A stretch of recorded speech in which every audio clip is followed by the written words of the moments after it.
The broadcast is now starting. All attendees are in listen-only mode.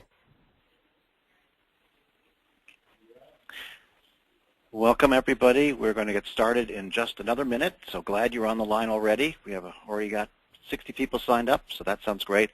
We'll be with you in just a minute.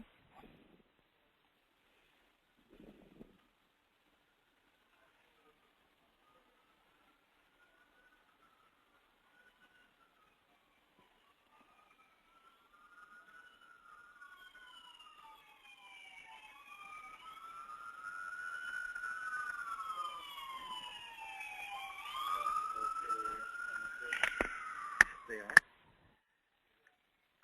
Maybe you should close the window.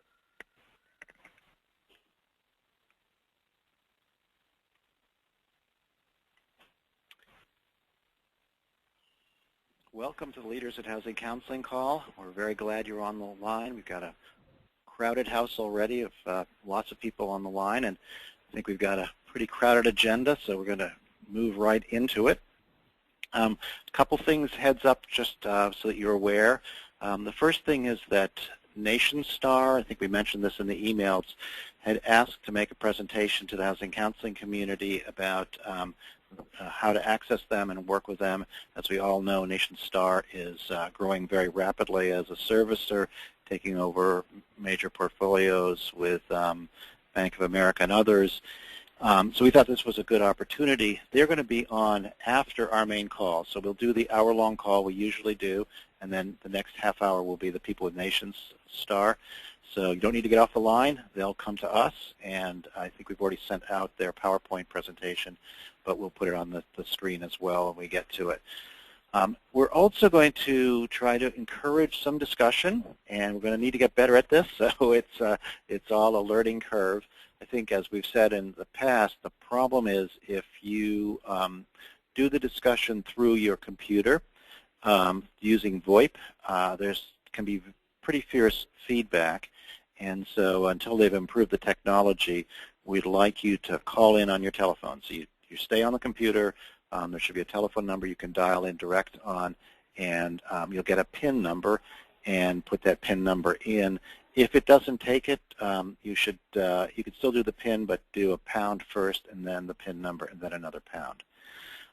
But then at the point when you're ready to say something, you would go into that box to the right-hand side of your screen and raise your hand.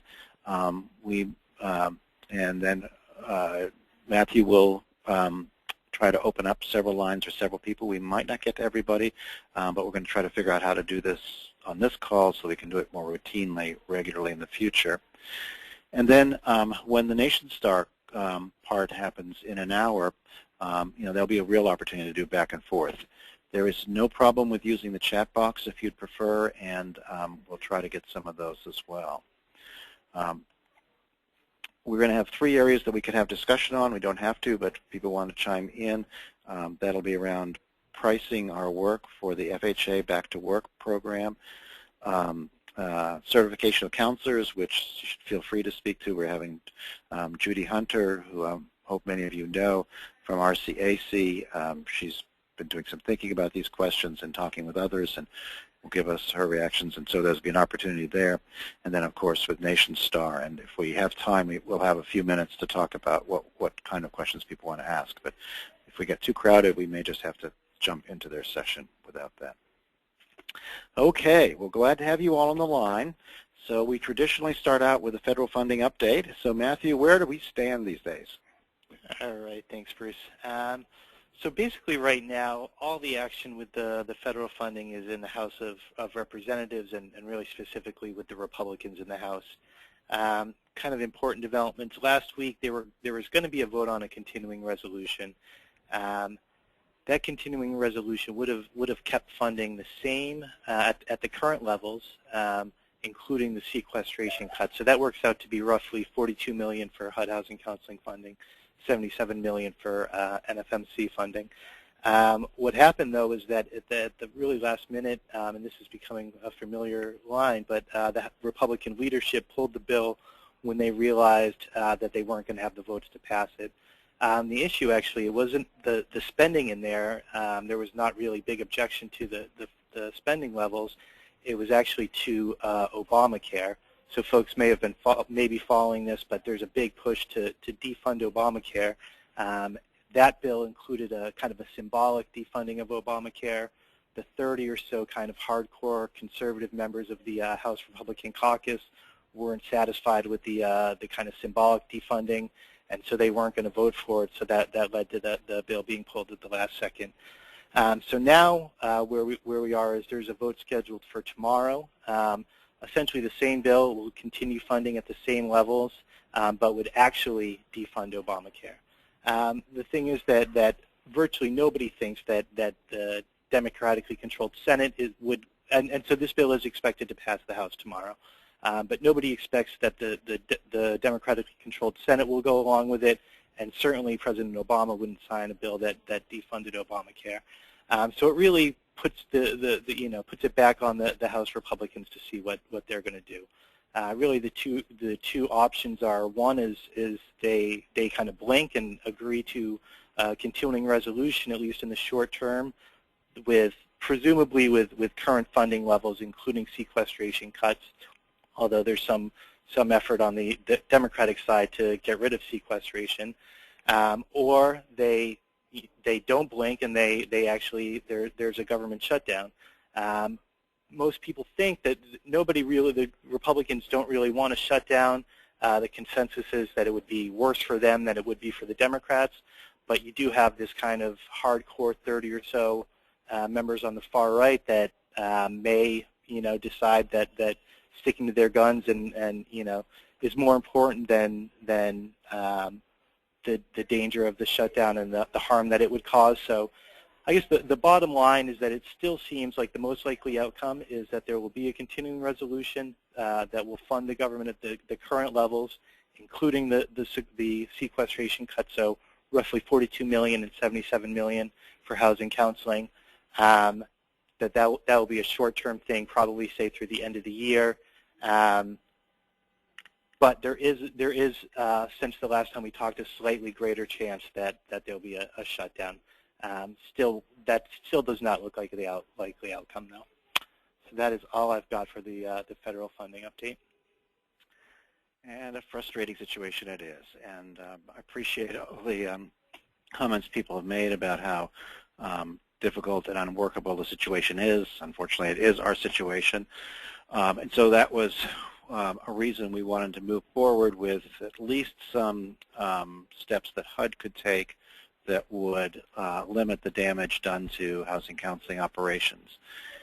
And in a bad situation, we're trying to make the most of what a situation is. And I really appreciate the fact that this has been a very robust and vibrant conversation among many of you. And we came in with a set of early on ideas, and thanks to broad input and back and forth, we refined them. So I think there was broad consensus that we wanted to ask HUD to get the NOFA out as early as possible. The idea being that they get the scoring in place before they know what the dollar amount is, so that when the dollar amount is available, that they can move quickly on announcing awards and getting out contracts. So there was an increased delays. The second point we originally started with was this idea that there might be, as each continuing resolution passed, that there's a lump sum of money that becomes available for that period of time, that those get doled out piecemeal. Hats off to several of you. I'm thinking right now of Afreem from National Urban League and Cheryl Cassell from NCRC. Both raised kind of programmatic problems and some risks for smaller agencies under that kind of proposal. And so we ended up pulling that, and in the discussion decided on two other ideas that we thought would still be helpful for people, for agencies. So one of them would be that in the past, HUD has permitted monthly draws. Now it's required that you do only quarterly draws in a world where you may, this year, where money actually only flowed in the last 3 months of the contract year, not getting it the first time in the quarter, meaning you have to come back a second time 3 months later. when it would be more ideal to be doing monthly draws would be really helpful and appropriate. And then the third idea was that that they provide contract extensions without penalty to the agency when funding is delayed during the contract year. And so we now have a sign-on letter, and the due date originally was yesterday, but because of the discussions, we've pushed it back to today. We have a nice full letter. It's ready to go, but we're going to keep it open until the end of today. So if you want to put your name on it, your organizational name on it, there's still time. You should have the links from the many emails we've sent out about it. It's remained the same link, and the letter we'd like to get it out tomorrow. One thing I'll say about contract extensions is, in talking with HUD, just as an informational piece, they now say that they're much more liberal about providing extensions. So you may remember last year we had back and forth with HUD about this, and they were they're not going to do blanket extensions. And the reason for that is that there has been problems with a few agencies where they weren't able to spend down their money, not because of the timing of the contract, they had the full time to do it, but they hadn't spent it down, and they don't want to sort of encourage or have that be an acceptable standard. And they're very worried about how that is perceived by Congress. But they're saying that on the flip side, if the contract is being late, that they are being very liberal about permitting these extensions. Now, I know that some of you are having some problems getting that actual decision or announcement from HUD, and that's an issue we should probably raise with them, and we will. But the most important issue right now is that we create an environment where, when you have the funding, you can actually spend the funds in a reasonable amount of time. There's a lot more issues to this. Turns out everything's complex, but I think we've got a pretty good product, and we've had a lot of discussion on it. So thank you, everybody, for your input there. Matthew, unless there's somebody who's raised a flag, I'm ready to move on to the next topic. No issues have been raised, and I'll just give you a heads up that Judy Hunter is on the line. Oh, good. Wonderful. Welcome, Judy. We'll get to you soon. So the next topic is the FHA Back to Work loan product, and we talked about it 2 weeks ago. We sent out information about it, and one of the issues that has come up is that lenders didn't know how to find agencies that would be providing this service, and so we've put together a directory. We've got quite a few agencies that have already signed up. As you can see from the screen, you can put your logo on it. It's a nice little piece of work. It's very easy to enter it and do it. If you see on the left-hand lower side of the web page, it says FHA Back to Work Directory, and you click that to get to the directory. And I think we will, after the call, distribute the link as well that takes you directly there. Next week, we're going to take this to the lenders and announce this MBA and a few other institutions and encourage them to use it. I know that a number of networks have been preparing to get on the list, so great if you could still get on this week. We'll probably start getting on it next week. But I wouldn't worry too much. I think this list will be dynamic and will constantly be checked with by lenders, and so if it's a few weeks away from before you're ready to get on the list, just don't worry about it too much. I think there'll be plenty of back and forth on the list, and it'll always be open for groups to add themselves. We did add a feature where you can edit the provision, and so you can go back in with your password, and you can make changes if things change.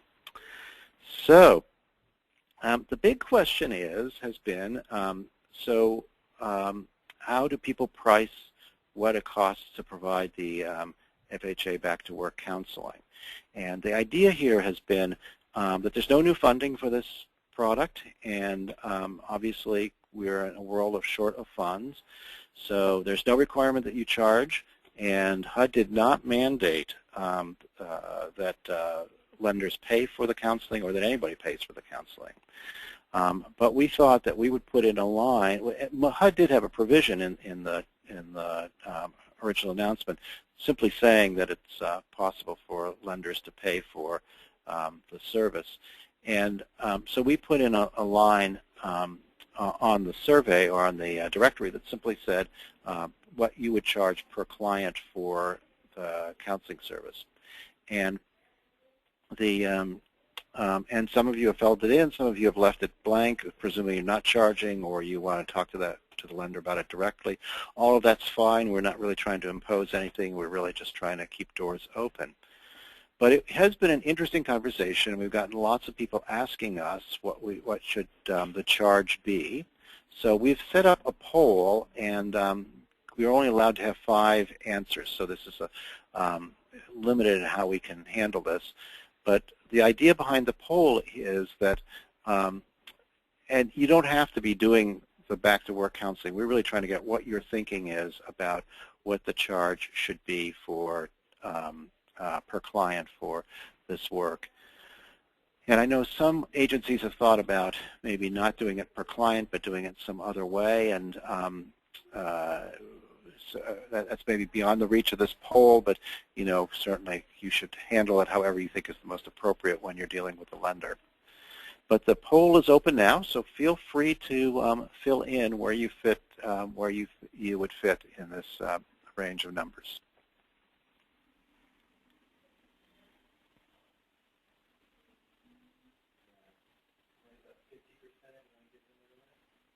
Sure.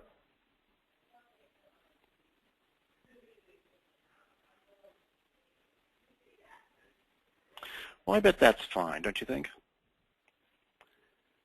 Here we go. Let's see what happened. Well, look at this. So, Matthew, you want to run down what the numbers are?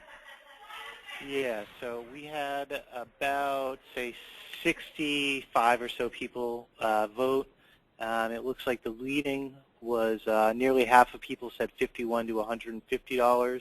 After that, $50 or less, with about a third of people saying that.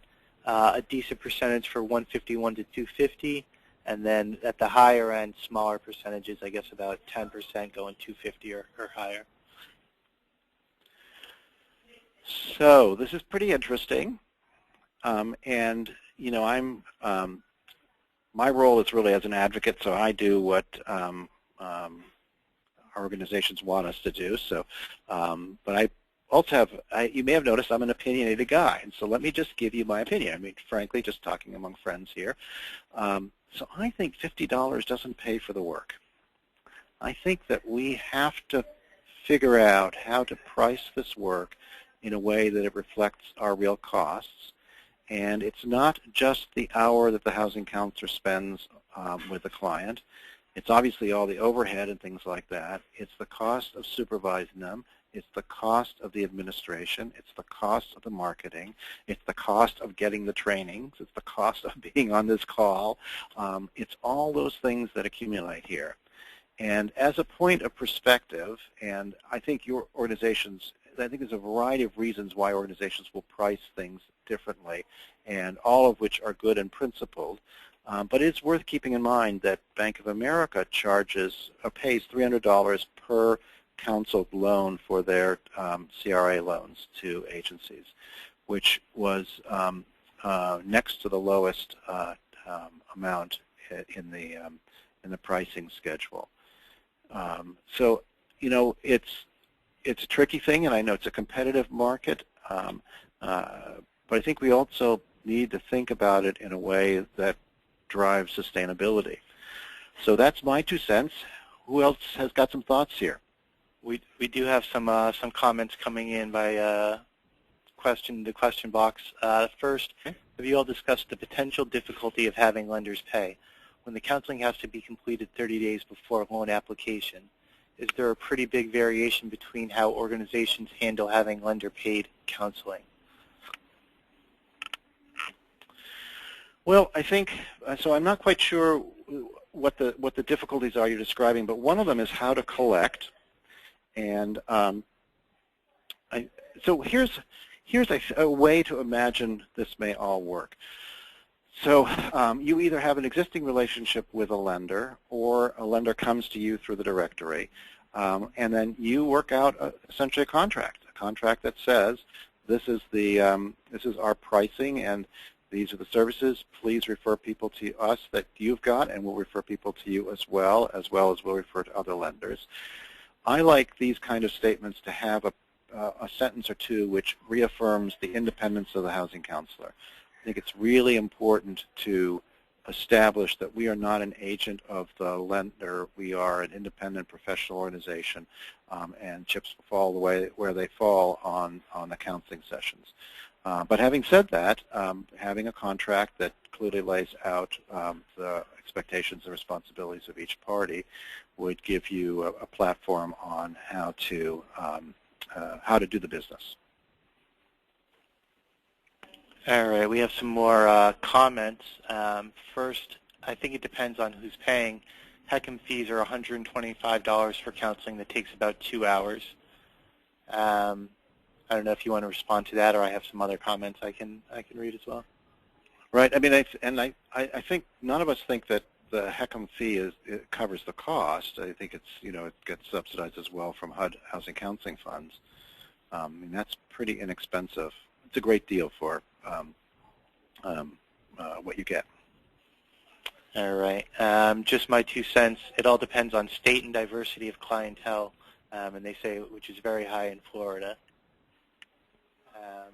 And I worry about that the assumption in that question is that the consumer is paying, which I think is a much different situation and one that we need to think about differently than when the lender is paying, because the resources are much different. So I think I have a lot more questions about the consumer pay, and I hope we have an opportunity sometime to have conversations around that where we might have people who have a spectrum of opinions kind of form a panel to talk about that. All right, we have a bunch more, so stop me if you want to move on, but I'll keep them coming. But someone who agrees with you, I currently manage a housing counseling agency in tandem with the Financial Opportunity Center. I fully agree that anything less than $200 does not cover the cost of the counseling services required. Our financial coaches spend no less than 2 hours in their initial counseling session with the clients. Here's a question. For individuals interested in this program, do we need to enroll them into a first-time home buyer 8-hour class or just offer the 1-hour counseling? The compliance issue is just what HUD requires, which is the 1 hour plus meeting the terms of the HUD handbook. Now, I mean, I do want to strongly encourage agencies that you really want to do what you feel like is full-fledged counseling for this rather than compliance counseling. Our performance will be measured on this as well, and HUD is going into this proposal with an incredible endorsement of the housing counseling industry. So they're doing a much higher risk kind of lending, and they're mandating housing counseling. This is a topic we have talked about a lot and urged HUD to do, but we've got to perform. We have a job here that needs to say that we are going to be really working with people, getting them up to speed, and it'll be up to the agency to decide whether the counseling agency says you're ready to borrow or not, and certainly FHA will always, and the lender will always underwrite the loan, but it is going to be on us to show that housing counseling performs here, so having the best of your program is to everybody's advantage, I think. All right. A couple more comments, if we still have a minute. So one person says we're confused on how to register for this program. Please advise. So we have we'll send you the link to the explanation for the program that FHA has, and then the link to the registry is on our webpage, www.hsgcenter.org. But you'll get that link again after the call. Matthew always sends out a very good summary of all the action steps that come out of each call. So hopefully that covers those bases. If not, check in with Matthew. All right. One consideration about the amount to charge is that if agencies want to bill HUD for the counseling as well, the cost can overlap. Might be one reason people are planning to charge less. Yeah, so I think that's an important question we ought to get some clarity from HUD about. I thought that you could supplement the HUD payment. The only place where you can't do that was on NFMC. I could be wrong, though. And, that's one of the questions that we posed to, I think it's one of the questions we asked Betsy Cromwell about. She was on the call a couple weeks ago, and we were waiting for a reply. And if it's not on that list, Matthew, we should make sure it is. That's certainly an important issue. And we do need to get them to answer the question. I'm a little aware of time here. So, Matthew, do we have one more question, and then we'll... Yeah, so the mortgagee letter states that the counseling can be conducted over the phone, internet, or one-on-one. Can you please provide some clarification on the over-the-phone internet counseling? Well, it's all about HUD compliance and meeting the terms of the handbook. So, there's a whole pretty sophisticated world of telephone counseling done by agencies around the country. Obviously, you still need to be looking at financial documents, you need some way to transfer information. And on the internet, I think it's there's experiments that are happening. I don't know that there's any that have to do specifically with the back-to-work product, but there are pre-purchase counseling online programs which have gotten to be pretty sophisticated, and maybe that's a topic for a future session sometime. We might get a couple of those leading-edge groups to come in and talk about what's available to provide online counseling. I think that's a large startup that you need to invest in to do adequately. So I hope we answered your questions. Let's move on because we've got a lot of ground to cover still today. And the next topic we have in front of us is the whole question of HUD certification of housing counselors. So we now have HUD has finally issued its rule, or its proposed rule. So Matthew, do you want to give us a quick summary of what's in it? Yeah, so I'm going to do this really quickly and then turn it over to Judy Hunter for some discussion. But first, just wanted to give a real quick kind of summary of the process. So just want to stress to folks that, so on Friday, HUD released this housing counseling certification proposal. Just want to stress that at this point, it is only a proposal. The way the process works is that, so they put out this proposed rule that now that it opens this public comment period, which will be open until November 12th. So during this time, really anybody that's interested can weigh in and just let HUD know, I like this about the rule, but I don't like that, or I think this would be disastrous and needs to be changed. And really the most productive way is to give really concrete ideas of what you would like to see in the final rule. But so that period's open until November 12th. At that point, HUD will review, and they really do take into consideration all of the comments they've received, and then we'll after that consider those and come out with a final rule. So just want people to know that they can play a role in shaping this process. So now just to give a quick summary of what's in the proposal, and as Judy's going to elaborate on in just a minute, the kind of bottom line is that there's not a whole lot in the proposal at this point. A few highlights, though. The certification would require counselors to pass a standardized written exam that would cover 6 areas: financial management, property maintenance, the responsibilities of home ownership and tenancy, fair housing laws and requirements, housing affordability, and the avoidance of and responses to rental and mortgage delinquency, and avoidance of eviction and mortgage default. So those are the issues that they've kind of flagged as the 6 topics that are going to be covered in the exam. For an organization to remain HUD approved, all of the individuals providing counseling would need to be certified. individual would only need to be certified once. In other words, there wouldn't be like a periodic renewal required. You would just do it once and be covered for life, although they do say in the proposal that that they may change that down the road, but for now that's what they're proposing. Timing, so it would be certification would be required within 1 year of the effective date.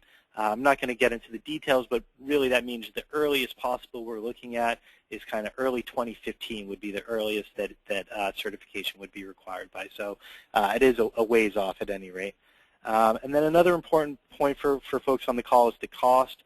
So they just have an estimate, but their best estimate at this point is at about $500 per counselor, and that would cover training, study materials, and actually taking the exam. So that's kind of what's in the proposal. Again, all things that can be commented on, and I'm going to hand it back over to Bruce now. We invited HUD to join us to talk about this, and because it's a proposed rule and there's a lot of procedural rules around what you can say and when you can say to which audiences, they said that they weren't going to do it right away. I'm not sure we'll actually get them to be able to talk about this specific issue on the call, but they will do some stakeholder calls that we will be invited to, so there'll be some opportunity to get try to do some back and forth. But because it's a rule, there's like some limitation about what HUD can say and not say, and so we have to work in that world.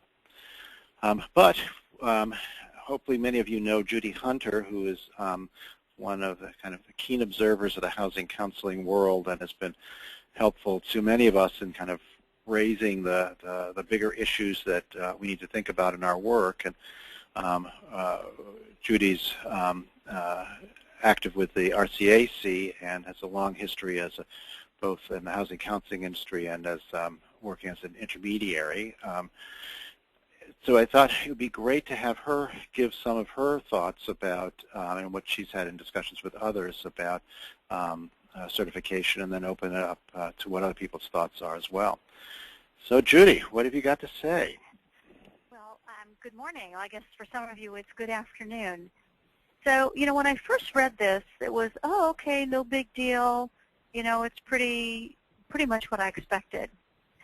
And then I had to stop and think of, well, if it's so broad, then what can they do later on? And so then I started looking at it with a little bit more critical eye, and that's when I became very concerned, because there's a lot of things that they don't say, and I think it needs to be way more specific. And I think that agencies need to look at it with a really critical eye. And so I'm going to raise some points. There may be a million other things that, I haven't looked at. But you on the ground, may see it a little differently. So some of the things that I would have liked to have seen. So, it talks about that there's going to be, I think, a year after the final rule is done that counselors can have to get certified. What it doesn't talk about is, well, what happens to a new hire? I'm sure most of you experience counselors coming and going, and when you get a new counselor, how soon do they have to get certified?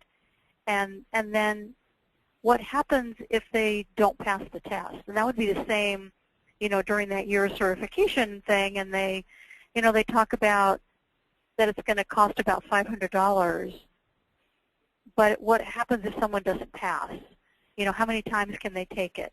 Is there going to be a limit between, a time limit between taking it once and then taking it a second time? And I think we need to know their thinking on what that looks like. When they talk in there kind of using the HECM testing as a model, and most of you know that that was an absolute disaster. And so how are they going to make sure that this test actually reflects what you really have to know, and that counseling agencies aren't going to be taking a test that nobody can pass, and everybody pays $500, and it's an impossible test to pass? And so there's nothing in there in the proposed rule on what their thinking is around that and how they're going to make sure that the test accurately depicts the sort of work that you do. Matthew mentioned the 6 topics that they're going to test on, but they really don't describe what those are. You know, they're pretty broad topics. And so my understanding is that this is a generalist kind of test or certification. And so it should be very broad. But I didn't get that in reading the proposed rule, that it's going to be a broad test. Because most of your counselors, they're going to specialize. They're going to do pre-purchase. And so, they're looking for you to know a little bit about foreclosure.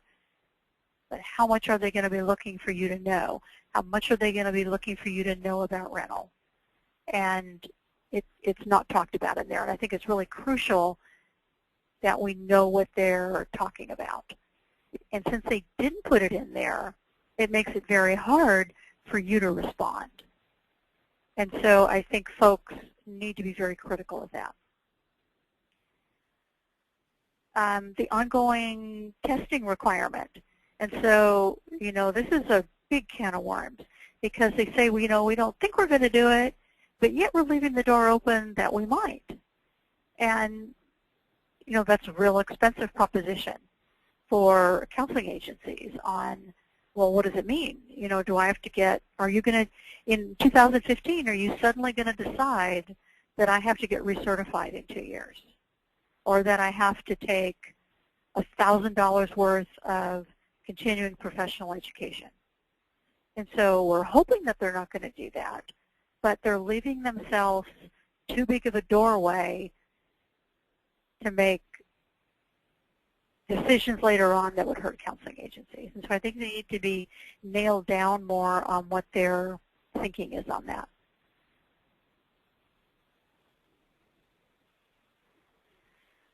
One thing that, another item was, it talks about the misuse of grant funds, and that if your agency has been found to misuse grant funds, you can never apply for HUD funding again. And I find that overly broad. Is misuse of grant funds not being able to spend out your grant? Is misuse of grant funds having an error on a draw? Since there's no definition, it's overly broad, and the penalty is really severe. You're cut out, you can't come back again. And so we need a much more defined definition of what misuse of grant funds is.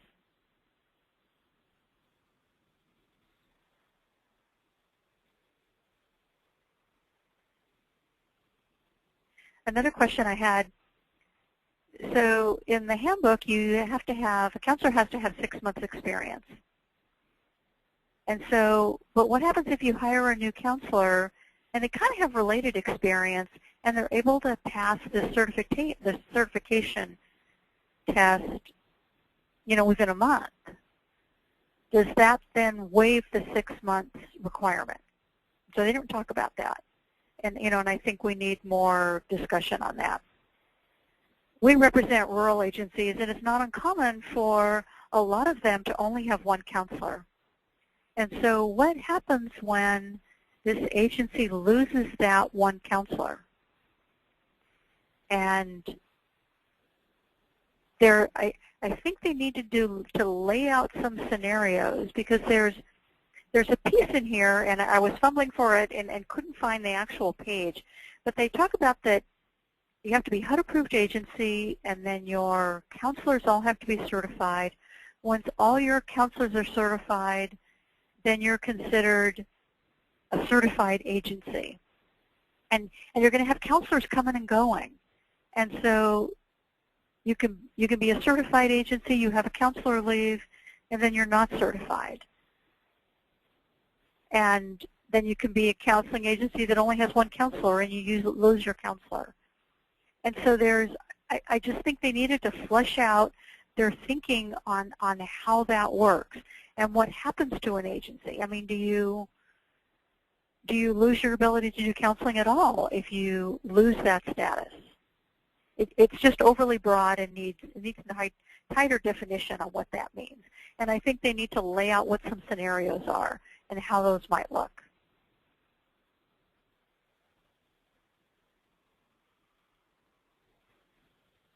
I think that, also on the test, what type of test are they going to give?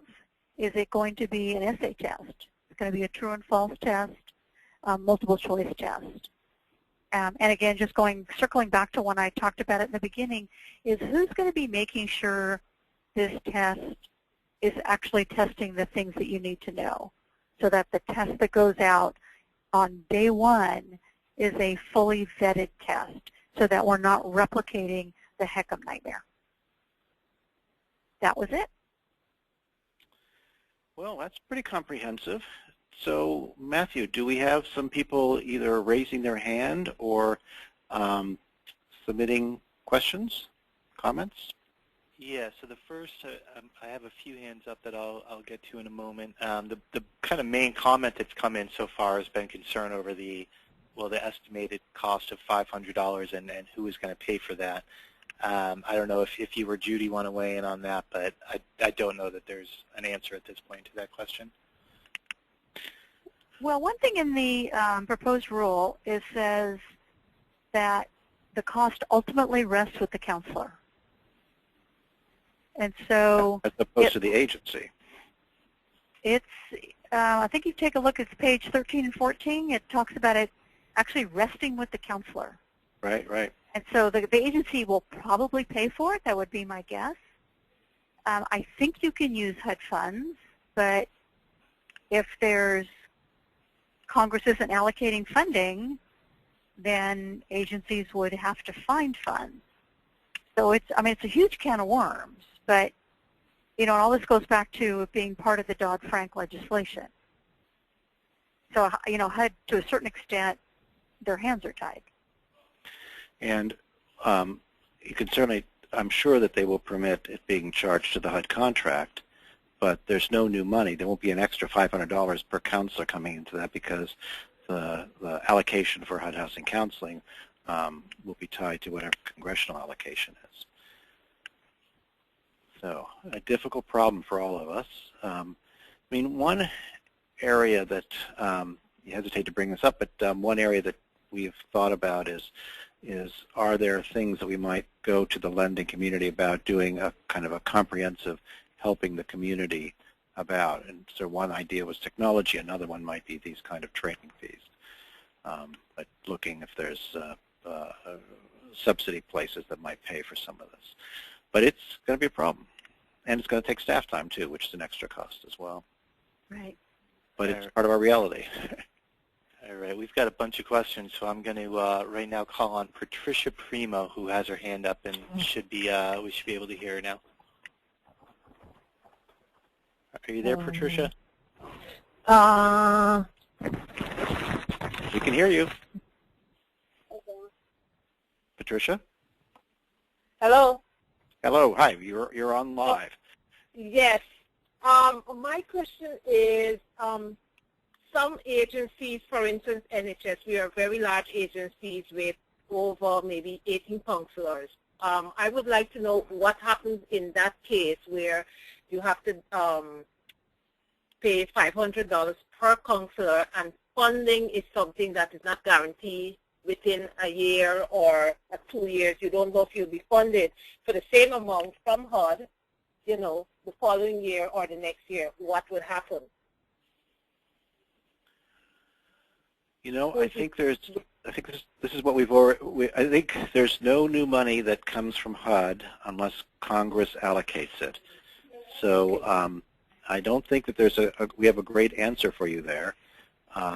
Each agency is going to need to figure out their answer, and there's no easy solution outside of going to the traditional funding sources you've got to say this is a cost for the industry. Okay. But then it could be putting a burden on over your budget. Absolutely. We're with you. We're with you. It's completely why we're talking about these things. Okay. My second question, my second question is, you know, you have some housing counselors at your agencies that are there quite some time. They're just specialized in homeownership or foreclosure. Now, it's a burden where you have 6 broad areas, and a counselor has to write an examination on these areas. Sometimes that counselor is not good at testing, but is good at their work. What happens in that case? Do they have 2 times to write the exam, 3 times? You know, it's a really tough case with doing this exam because you have various types of counselors. Absolutely, and I think it's a good question, and maybe this is one of the things we should add to Judy's list, is what does passing mean here? Does it mean that you get a passing grade in all 5 subjects? Is it a total grade you get on everything, and you could do better in some things than less? I mean, none of this we know, and we should maybe think about, are there positions we'd like to take as a group to say we'd like to encourage one viewpoint over another? But that should be on the list. You're absolutely right. To me, it would help if you could pass the, you know, there's the 6 things. It seems to me it'd be easier if you could, you know, pass each one separately so that it could be it's just one area that maybe you need to retake rather than the whole darn test again. Yeah, that's a good idea. Or if you got 100% on one, would that mitigate a 40% on another if you get an overall passing score of 70? I don't know. There's different ways of looking at it, I think. But it's a good question to ask on how does that get fleshed out, because they don't talk about it at all. Right. I would just say that these are, you know, all things that are worth, you know, commenting on, and NHRC will be submitting a comment. We'll be kind of reaching out to folks and trying to build a consensus. But also, if individual organizations have opinions on you know, what this should look like, then certainly submitting comments would be encouraged. We've had a bunch of people ask for a recap of the 6 topics, so I'm just going to go over those real quick, and then I think we still have a few more minutes to discuss, so then I'm going to go to Laura Buxbaum. But the 6 topics that HUD is proposing would be covered are financial management, number 1, number 2, property maintenance, number 3, responsibilities of homeownership and tenancy, number 4, fair housing laws and requirements, number 5, housing affordability, and number 6, avoidance of and responses to rental and mortgage delinquency, and avoidance of eviction and mortgage default. And we've had a ton of comments that I know we're not going to be able to get to all the questions and comments, but we'll do our best to do something after the call to kind of circulate these and answer questions as we can. But I'm going to go to Laura Buxbaum now. Thanks. Can you hear me? Hi, Laura. We Hi. can hear you. Good. Well, okay, I have a couple of things. One is I think I agree with Judy. I think that the assumption that the cost is going to be borne by the individuals is ridiculous. They liken this certification to that of lawyers, accountants, and other professional folks, and frankly, I wish we could, but we don't pay our counselors like that. And unless there's going to be money, you know, in our budgets to do that, I think it's going to fall upon us. I don't think that $500 is that unreasonable, although we don't have 18 counselors, so I do understand for a larger agency it would be tough. But if we are going to be able to pay it through the HUD contract, there's a sort of a stumbling block in the way that we bill HUD. We bill by hours counseled, and I would hope that maybe we can produce some comments that say to them, you might need to change if you're going to allow this, which we hope you will, change your billing structure so that we can bill directly for training rather than we sort of build it in as an overhead thing, but it gets a little awkward if you're, you know, using your hourly rate. I really share Judy's concerns about hiring, and I think it goes beyond there are all kinds of scenarios I can think of where this would be a problem. We often hire people who are relatively inexperienced and help them get trained and do a lot of mentoring on the job. And so it looks from the rule as though you'd have to hire somebody who was certified, that you, or not allow them to counsel for or bill for them for, you know, as long as it takes for them to get certified. And I think we should, as a coalition, and certainly in my organization, will strongly push back and recommend some kind of training period or some period where people can be both learning on the job and studying and performing some work. It also seems to me that it raises another question about organizations that want to become certified. If they're not already HUD approved, what do they do? Do they have to hire HUD certified counselors and then go for their certification? Because you have to have experience with counseling to do it. So that seems a little awkward to me. We have a specific and practical question that probably nobody knows the answer to, but maybe could be in some comments. We provide homebuyer education classes as well as counseling. In reading the rule, it doesn't seem to me that education is included, and I hope that it's not, because if our homebuyer educators have to be certified in all these areas, that's going to be you know, problematic. We contract that out, and we have people who are very experienced homebuyer educators but don't necessarily know anything about, you know, foreclosure or rental. So I'm glad you're going to be putting together some comments, and I would recommend that you and we all think about in our comments proposing some process so that there be input from counselors and counseling agencies as well as training agencies into designing the tests. And one more comment I had was about recertification. I agree with Judy. I don't think they should leave that open-ended, but I personally would be open to requiring some class time, you know, some hours. I mean, we do that now anyway, you know, to keep our counselors certified in particular areas. So it wouldn't necessarily have to be CPEs, but that could be something we could recommend short of recertification. Hope I didn't go on too long. That's it. Excellent. That was terrific. Thank you so much. So Matthew, let's see if we can take one more, and then we'll go. Then we need to move on. And Judy, do you have any quick comment before we take another question? Well, here's my question, Bruce. So is it better for us to do, you know, one comment?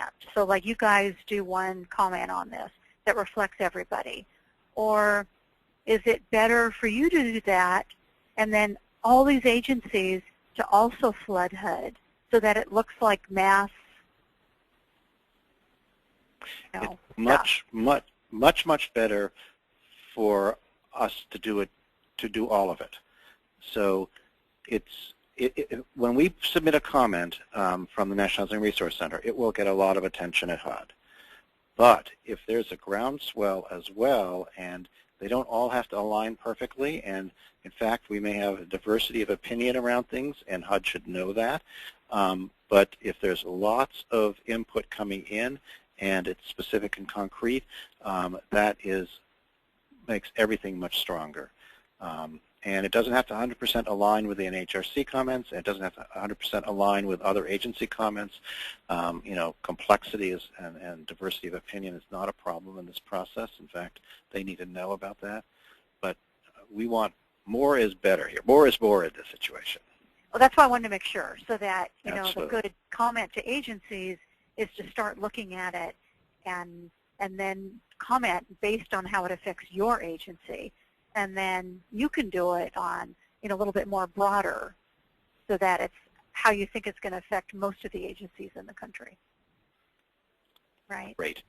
So, Matthew, let's take one more question, and then we're going to rapid fire through the rest of the agenda. Yeah, and there's a few that I can just give real quick responses to.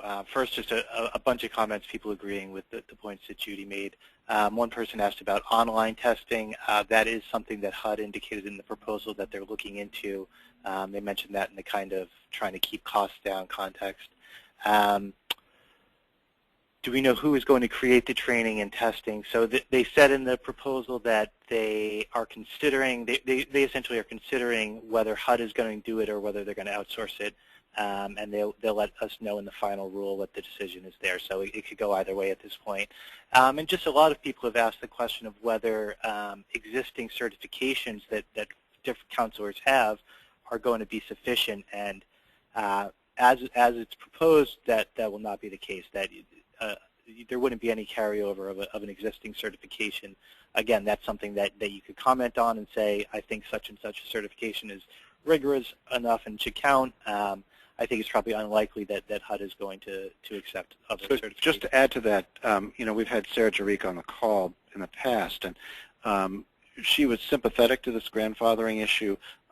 She said their interpretation of Dodd-Frank is that the certification had to cover all the subjects, and they have vetted all the training programs that have been submitted to them, and none of them covered all the subjects well enough to meet that criteria. So theoretically, if there's one out there that does, that's fine, but none of them have met it so far. So I think it's a hard one, just so you know it. All right. So I think there's a bunch more comments that we'll do our best to either distribute the comments or answer questions after the call. So thanks everybody for weighing in. Excellent. Well, thank you, Judy. Do you have any closing thoughts here? No. Thanks for letting me talk. So think as always, wonderful. Really glad having you here. I'm sure we'll have you back at other times as well to comment on things happening in the industry. So we're going to do this rapid fire in the last 4 minutes. So NationStar is going to be next at 2 o'clock Eastern time and other times in other time zones. We're not going to have time to go through what the question should be, so we're going to count on you to ask them the right questions at the right time in the next half hour. The HSBC. So I sent out a bunch of emails about this. This is a really big opportunity, and I know that whenever we mention HSBC, there's a flurry of counselors saying they're the worst to deal with or they're very difficult to deal with, and people are very frustrated, especially about the 6-month. It's called a loan modification, but it's really a forbearance agreement. So we've gotten the Federal Reserve examiners to investigate this, and it's going to be a big deal. We need to get 30 cases to them of really good examples that fit the criteria that they've got. They're on the screen here. I wrote these criteria, and certainly doesn't have to be the only situation, but we really need more HSBC cases. And I know a few of you are digging through your files for these. They can be old cases, but this is what we're talking about. The Fed only regulates the part of HSBC that's the old household finance and beneficial loans. So HSBC Bank, as opposed to the company, the bank did loans through Fannie and Freddie, and those are now being handled by PHH. And in those situations, those should go to the OCC. They shouldn't go to the Fed. But for all the others, and there's a lot of them out there, they were very aggressive subprime lenders across the United States. Though we need examples, especially of those 6-month forbearance agreements, even if your person's been turned down for it or got a couple and then got turned down for them. We're very interested in getting those cases. They go to the Fed, and we'll take a few of the juiciest ones and send them directly to HSBC. And the goal here is to get solutions for your client as well as to get systemic resolutions. And before that, the Fed and the OCC, both of them, would only look at systemic solutions, and they wouldn't really look at solving the individual case. So we need to perform on this so that we can get some people's cases fixed, but set this precedent in place and show that we can perform. There'll be opportunities to do more of this in the future. So really encouraging to do this. The OCC, we've got a similar opportunity.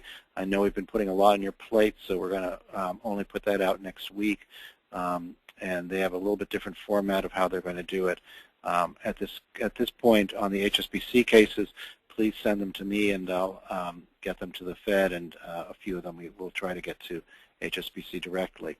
HSBC is also going to have their senior managers, and they're very, very senior managers, talk with us in a conference call sometime in October. They are very concerned because we've told them that we reported these activities to the Fed. So, we may have some solutions to individual cases. So this is getting a lot of attention here, and we just need to get the cases in. OCC stuff, look for that coming next week. And the let's see. So one other quick thing is we talked, I think, a month ago about doing a call on communications, and we had our first conversation about that. So how do we message housing counseling? How do we describe it? What do we call it? Ken Adami, the head of the New York Mortgage Coalition, led the conversation. It's really a terrific, interesting conversation.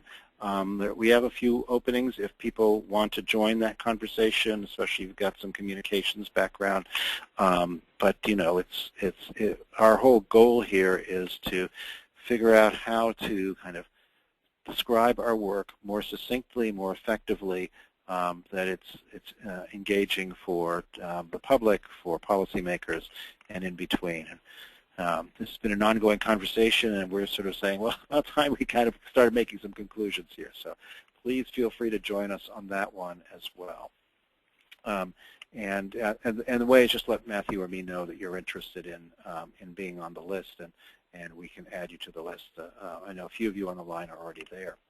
I should also say that usually you do, when we get these calls and we have, 75% of the people signed up actually make it onto the call. We have 125 people on the line, which I think is almost 100% of the people who registered. So really thank you for this level of participation. This is the stuff that we use to help figure out what our positions are and what we move forward on and what we work on. So, and feel free to give us ideas of who we want as guests and topics and things that we need to be engaging with going forward. We do want to make sure that we're always meeting on the first and third Thursday of the month, and we'll have some special calls when there are opportunities. We did kick off our series of webinars with one on the web, and it was very well received. We're very pleased with the turnout there. And your participation in lots of these programs will be really, really helpful. Please think about joining the National Housing Resource Center. Many of your organizations have, but we really need a big, broad membership, and we've restructured the due structure so it's easier for smaller groups to join. You can get all the details on the on our website. Sorry, we're a little crowded, but we've covered a lot of ground today already, and a very helpful conversation. And I am hoping we're at the point here now where the NationStar people are on the telephone. Is that right, Matthew? Yes, we have Eric and Marissa from NationStar on. Yes, okay, Marissa so Eric. is on the line. Hi. Hi there. Hi, this is Marissa Barker from NationStar, and in the room with me I have Dana Dillard, our Executive Vice President, and Eric Grayson, our Manager for Hardest Hit Fund. Great. And did Eric Selk join us? Yes, I'm right here. Okay, great, Eric. Okay, well, so let me do a quick intro here. We have 120 housing counseling managers and senior counselors on the line. We've just finished a pretty vibrant conversation about a lot of issues for the industry. And obviously, NationStar is a major player in our work, and so we're very interested in figuring out how housing counselors can work more effectively with NationStar, how we can get better resolutions, and how we can figure out how, when there's problems, to escalate those so that people can get the best resolution possible. I want to do a shout out to Dana Dillard, who I've worked with for years. Glad to know she's there, and looking forward to working with her in the future. Thanks very much. It's good to hear all the same names again. I was telling Marissa, I said, oh no, I know Bruce. We go way back. So right. Good to talk to you. Good. So Eric, do you have any opening remarks you'd like to make? No, just thanks a lot, Bruce, for putting this together. We really appreciate it. One of the goals, obviously, is with the condensation with the lenders, we understand that sometimes contact with these new companies is different for the nonprofit partners, and we wanted to make sure that people understood where to go to for information, as well as who the contacts were. If there's other companies you'd like for us to set this up with, that would be great. But we know NationStar was big. They've just adopted a large portfolio, and they are growing quite a bit in the servicing industry. So we just thought it would be a good practice to be able to contact all our counseling partners. Well, great. Well, let's turn it over to NationStar and tell us what you have to tell us. Okay, well, very good. Well, this is Dana, and I'm just going to open it up here, and then Marisa will take over with Eric in the presentation. We just greatly appreciate y'all's time. I know how busy everybody is, and, you know, NationStar is a little mortgage company that's just taken leaps and bounds this year with major acquisitions from Bank of America, and as we grow, we know our customer base is changing, and a lot of our customers are already interacting with y'all and had during the Bank of America years. And as y'all know, the transfer servicing can be a little bumpy for some of our customers. So we definitely wanted to reach out to you and let you know that we're here, and that, you know, if you have a NationStar customer that has a concern, we're concerned about that. And Marisa will walk you through a little bit of a history, just real quick, just a few slides, kind of show you where our offices are, and then most importantly, talk about how you can work with us. We are on Hope Loanport, and then we're giving you some contact information at the end, and then we certainly would be happy to take any questions that you have. So with that, Marisa, why don't you just walk them through kind of the history of our company? Sure. So, yes, to go to the first slide, the history of NationStar started with Syntex Homes back in 1994. We started off as a division of Syntex, and in 2006, we sold funds managed by Fortress Investment Group. Then we acquired our first GSE portfolio in 2008. We were awarded the first special servicing contract by New York Federal Reserve in 2009. Then in 2012 is when we actually doubled in size, and we acquired the Aurora portfolio and became a publicly traded company, which we're very proud of. In 2013, the first quarter, we announced the acquisition of $215 billion in servicing from Bank of America, as you all know, and we've been boarding those loans over the past several months. During 2013 third quarter, we're now servicing over 2.5 million customers in our portfolio. So big strides. So if we move on to the next slide, this just goes over a little bit of our national footprint. And on the slide it says that we're over 6,000 team members nationwide. We're actually over 8,000 team members nationwide. So obviously we've grown along with our portfolio size. And if you look over here in the middle section right there, correct, Lewisville, Texas is our main office and headquarters. We actually have 3 locations alone in Lewisville. We manage our servicing, originations, and corporate, and that's a big portion of the staff that we hold. We also have a branch which we all consider, this is the DFW area, so we call it Dallas, so Lewisville and Irving, Texas. Irving is actually where my office is located, so Dana and I and Eric were located here with the community outreach team. And servicing, originations, and corporate are also housed in this location. So if you look through, we've actually expanded our reach on both sides of the nation, so East Coast, West Coast. We also have enough Central Time Zone locations to cover all the time zones and be available for our customers across the portfolio. And we also conduct our hours of business according to those needs. So you will see that we have not only East Coast coverage, so we open a lot of the contact center at 7 a.m. and we close around 6 or 8, and that is the West Coast time. So if we move on to our next slide, talking a little bit more as far as the community outreach piece in our events that we participate. We have a relationship established with NACA and Hope Now, and we do attend all of those events. If you look on here, you can see that we had a pretty hefty schedule of events in September. So we've been pretty busy so far this month. We've had a lot of success with the events that we've attended so far. For example, we've just returned from Landover, Maryland for a Hope Now MHA event. And at that event, we actually saw 94 borrowers. And we anticipated seeing about 104, so we were just 10 shy of that. So we were very excited about the turnout there. If you look in the month of August, you can see on the map some of the locations that we attended. We were on the East Coast, but we also attended some events out in California. While we were out in California, we actually met with the Housing Finance Agency, Keep Your Home California, and they conducted a training session for us and my team for Hardest Hit Funds. So that was twofold of a success for us. So definitely helped us with our process and took a lot of information back home with us. At this point, what I'll do is I'll go ahead and give the floor to Eric Grayson, and he'll talk a little bit about our event tracking and how you can reach us. I'm sorry, our Hardest Hit Funds and how you can reach us. So if you want to move to the next slide, yes. Good afternoon. I want to go ahead and talk about our Hardest Hit Funds. As of right now, we reviewed over 4,130 applicants in regards to borrowers being accessible, going to the states and reaching out as far as possible assistance through various programs that they may be able to offer. I also want to talk about, we've also attended a training session with our state of California that was completed on August 26th. We also have transitioned over as far as adding additional resources to our Hardest Hit Funds teams.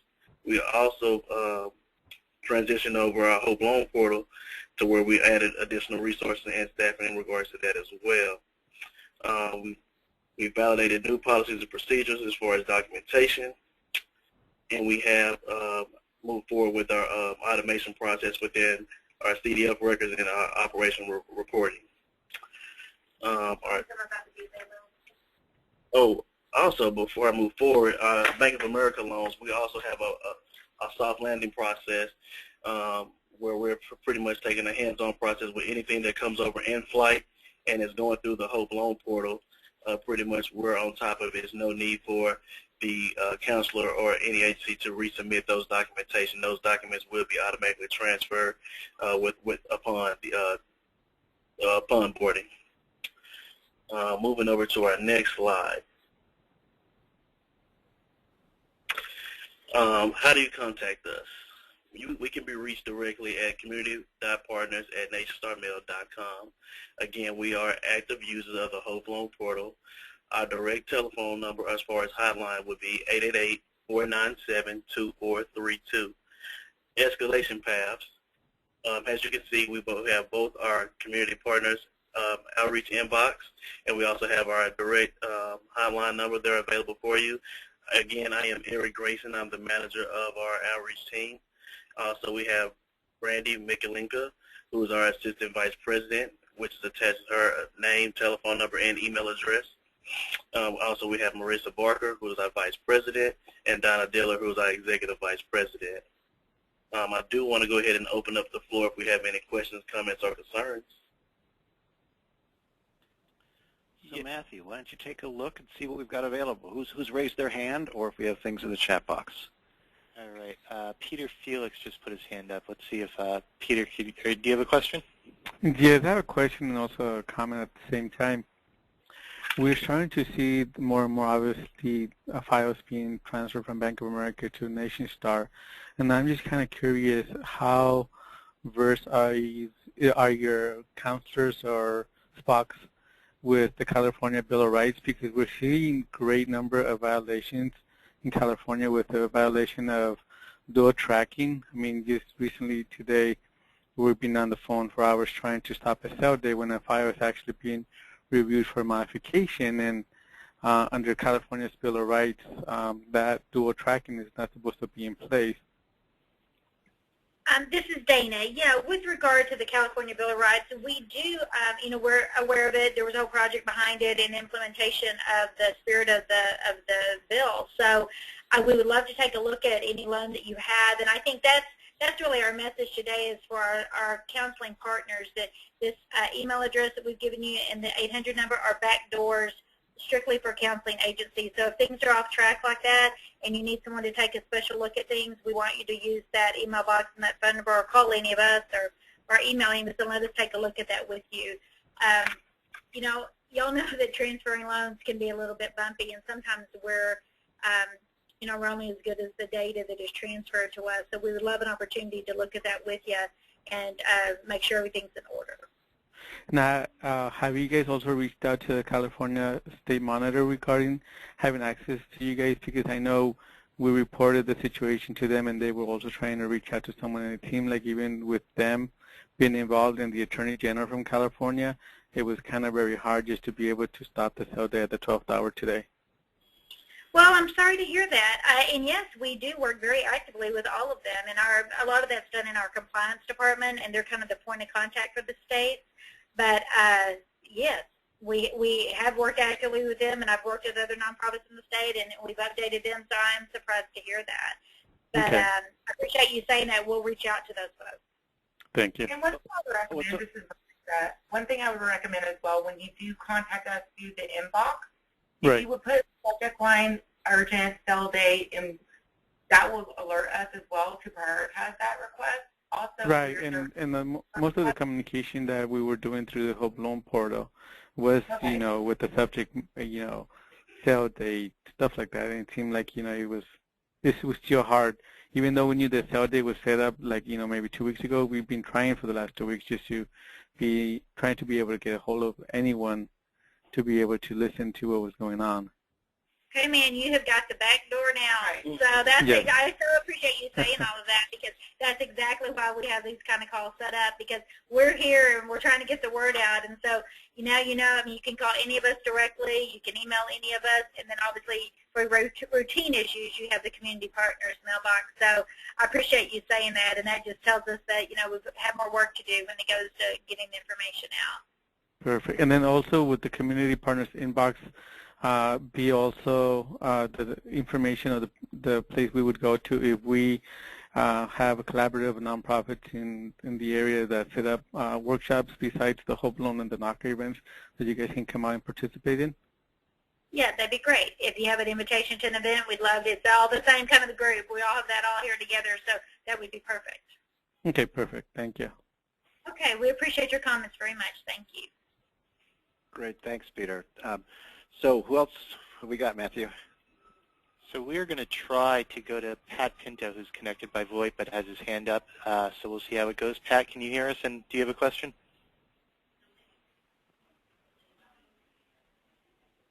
Pat Pinto, are you there? All right, so that may just be a mistake, Pat. If you have a question, feel free to type it into the question box. So the next question we have is about the fast-track refi process. We're being sent out to outside brokers without notice, thinking that we're dealing in-house. So I guess this is just kind of a general comment and question about the fast-track refi process. So I'm sorry, the comment is that they think they're dealing with someone at NationStar, but really it's someone outside? Yeah, I think that's the gist of it exactly.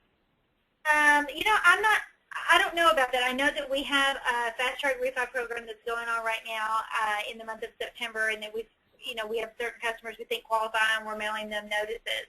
But to be honest with you, I don't know about an outside brokerage that, you know, I think they do employ other resources, but it should be under the same umbrella.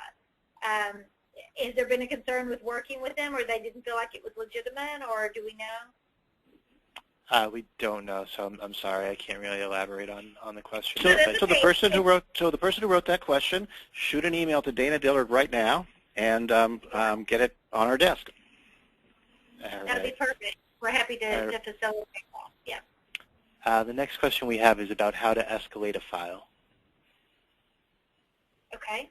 Well, we've laid out the path that we think, you know, start out at the community partners mailbox, and then if you feel like it's something urgent or like super time sensitive, it's better to go, you can copy all of us, but, you know, Marisa kind of runs the department, and Eric and Brandy are there kind of managing the day-to-day, so between the three of them in the mailbox, that's really the way to go. And then I guess I'm the urgent girl, so, but you know, you're not bothering any of us by sending us a note about a file. That's what we do. That's why we're here. So that's the hierarchy. Feel free, based on the urgency, to bring us in the loop.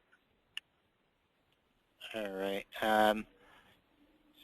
So this is a comment and a question. I have a client that was just transferred from Bank of America with a trial modification. How are you working with that?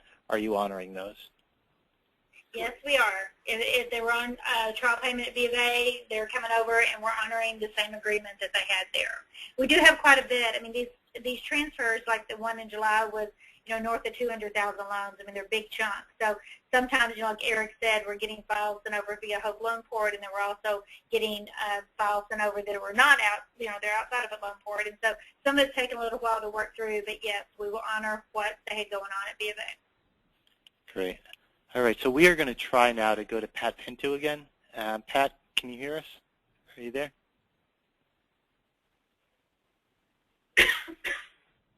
All right. Pat had sent a comment that he was there, but I think he's connected by VoIP, I think, is the issue. So we have more questions in the queue that I'll just go on to. Since NationStar has taken over more loan servicing, our homeowners have experienced a less productive customer service, such as lost documents, etc. How can counseling agencies create a better relationship with NationStar to address and avoid these problems? The better relationship would be I would advise all counselors submit those packages through Hope Loan Portal. It also ensures that they will have updated time responses within 10 days and 3 days of initial packages being received. And that way it communicates real time, day to day, as far as status and updates. And Eric manages that group himself. So if you're sending something in via Loan Port and you have a question, you want to go outside, you have his email address and his phone number, just give us a buzz.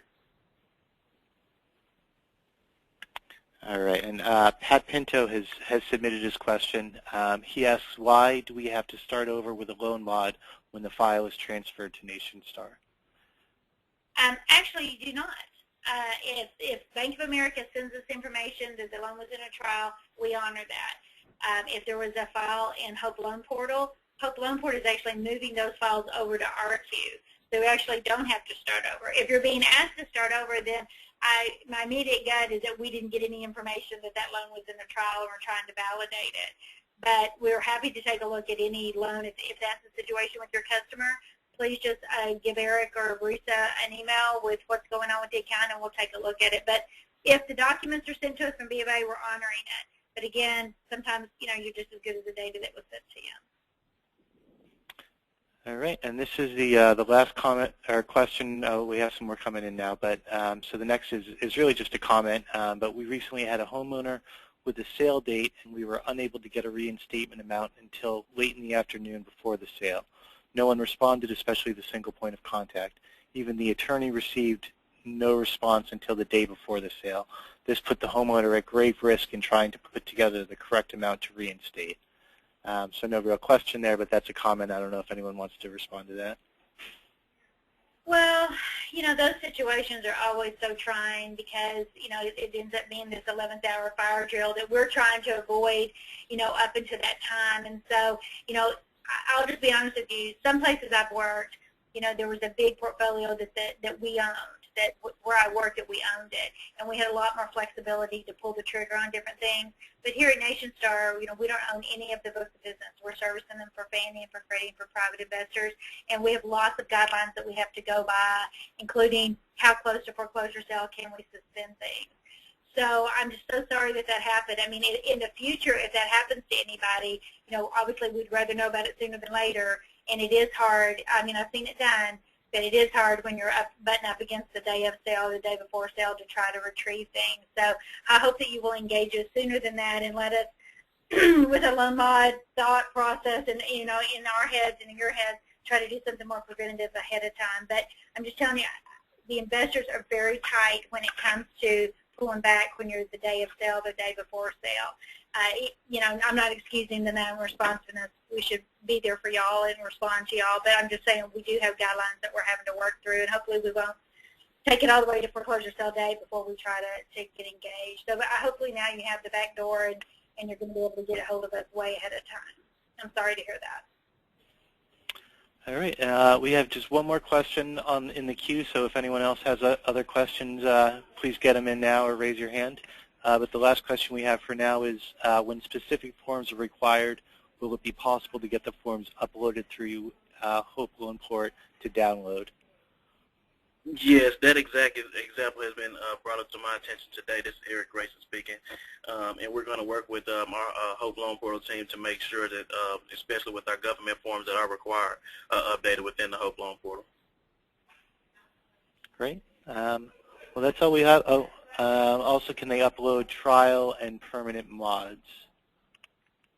Yes, my group is available to upload trial documents and permanent mod documents. All right, great. Wonderful, Steve response. That's all that we've got as far as questions. I don't know if any more will trickle in, or Bruce, if you want to, where can we access their RMA? The package is on our website. The borrower would have to log in to their actual account, or they can go to the Making Home Affordable website as well and pull the docs there. But we do have that package and all of the checklist items that are the required docs based on self-employment and so forth. It would outline that for you in each individual portal for the customer. Let me ask you some questions about the RMA, because this is an area that we've done some work in the past. So do you accept the HAMP RMA that is on the Treasury page, or do you have your own? No, we do. We'll accept the one on the Treasury page or Making Home Affordable page. That's correct. Okay, good. And will you accept the Spanish language version? We do accept that, but we do require a document in English. So the problem there that we face is the translation, and we don't want to get lost in that. So we want to make sure that the information that we're receiving from the borrower is being translated adequately and correctly, so that we're not missing part of their RFC or any handwritten response that they may have had that explains an expense or monthly income. We want to make sure that that is presented to us in English. So it already needs to be translated prior to coming into us. I'd like to push back on that, and we think that there are fair lending problems with that viewpoint, and it disadvantages people who do not speak, who are not fluent in English. And we've been encouraging servicers and regulators to accept the fact that people are going to be are not going to be fluent in English, and that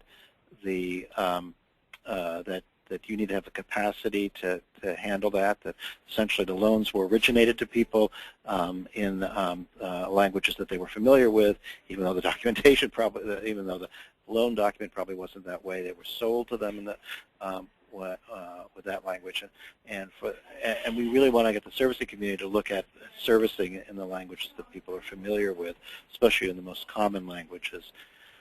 And along with that, we've had these series of problems that I know, and I don't know specific to Nations Bank, so I'm going to raise them, but one of them is that, for example, Social Security can have its income documentation in Spanish, and so people who speak Spanish get the income documentation in Spanish, and would like to encourage NationStar to accept the Spanish version of that.